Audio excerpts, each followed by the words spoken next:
Amis fermiers, amis fermières, bonjour, bienvenue à la ferme, bienvenue sur Cocotte TV. Aujourd'hui je vous présente un casque, c'est tout à fait visible, qui nous provient de Tesoro, repérable au masque grognon, le Cuven, donc Tesoro toujours une petite touche médiévale, fantastique, etc. mythologique. Une marque donc qui tente de s'imposer, qui avait fait forte impression avec sa série de claviers, le Durandal. Nous attendons d'ailleurs toujours le Collada avec impatience. Au niveau du bundle, il est fourni avec le guide de démarrage rapide, le CD de pilote, le petit catalogue qui nous apprend qu'il va être suivi par un grand frère, le Cuven Pro, qui va proposer véritablement plusieurs HP par oreille, qui va être disposé d'un module pour faciliter la spatialisation. Donc impatience d'avoir celui-ci. Tout ça dans une pochette Badget Tesoro. Au niveau toujours des câbles, nous avons un adaptateur de 3,5 mm femelle vers un seul 3,5 mm mâle, pardon, plaqué or, décidément. Une rallonge de 3,5 mm femelle vers de 3,5 mm mâle, plaqué or encore une fois. Et nous avons un objet d'importance, cette petite carte son, qui servira à la spatialisation, décidément, et dont je vais vous reparler ultérieurement. Vous allez voir pourquoi. Le casque en lui-même, casque au look assez particulier, ça c'est indubitable, qui propose donc un arceau assez massif Badget Tesoro, recouvert de sky, un gros patin de mousse très souple à l'intérieur, recouvert de sky aussi. La petite erreur à mon sens esthétique, la présence d'un réglage gris ici, noir là, pas bien compris. La réglette est en alu, graduée, c'est très souple, il n'y a pas de cran. Bon, on a vu mieux du côté des réglages, c'est certain.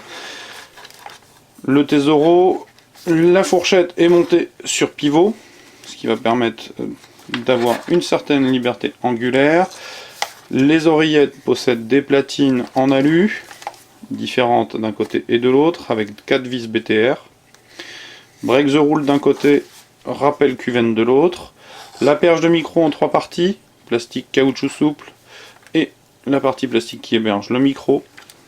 Les oreillettes donc de format semi-rectangulaire qui possèdent une mousse et très souple et recouverte de sky, pardon. Le départ du câble, décidément, qui passe par une télécommande relativement petite qui va permettre de muter le micro et de régler le volume avec une très très fine molette, pas plus épaisse qu'une pièce de 1 centime, pas forcément top au niveau de l'appréhension.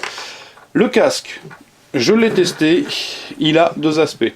Le premier, c'est en analogique 3,5 mm, c'est correct, sans plus, sachant qu'il a quand même un défaut, c'est qu'il a un certain déséquilibre droite-gauche que j'ai retrouvé sur un deuxième sample, puisque j'ai eu un doute en me posant la question de savoir si c'était pas un mauvais sample. Pour le coup j'en ai eu deux, les deux avaient le même défaut.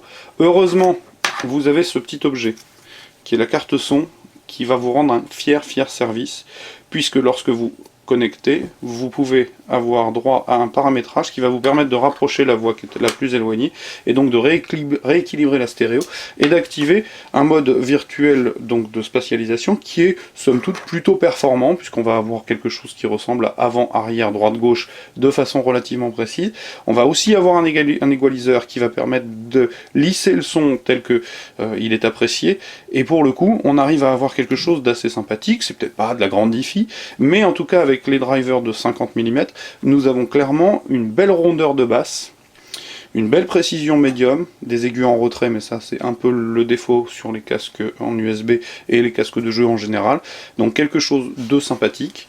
Au niveau de la finition, j'en ai pas parlé, c'est plutôt pas mal. Il y a 2-3 petits soucis si on regarde un peu à droite et à gauche. Vous le recevrez dans une boîte qui possède de la feutrine à l'intérieur, ce qui fait qu'il peut être un petit peu poussiéreux. Alors là je l'ai un peu brossé, mais on en retrouve encore un peu, vous voyez ici par exemple.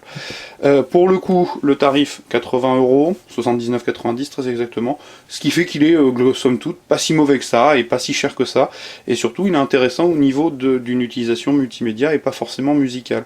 En multimédia, jeu et je dirais film, DVD, c'est carrément sympathique. Donc le Tesoro Cuven qui est arrivé à la ferme, et je vous invite à venir lire le test écrit, pardon, décidément j'aurais passablement bafouillé, qui paraîtra très très prochainement sur cocotland.com. Je vous dis au revoir et à très bientôt.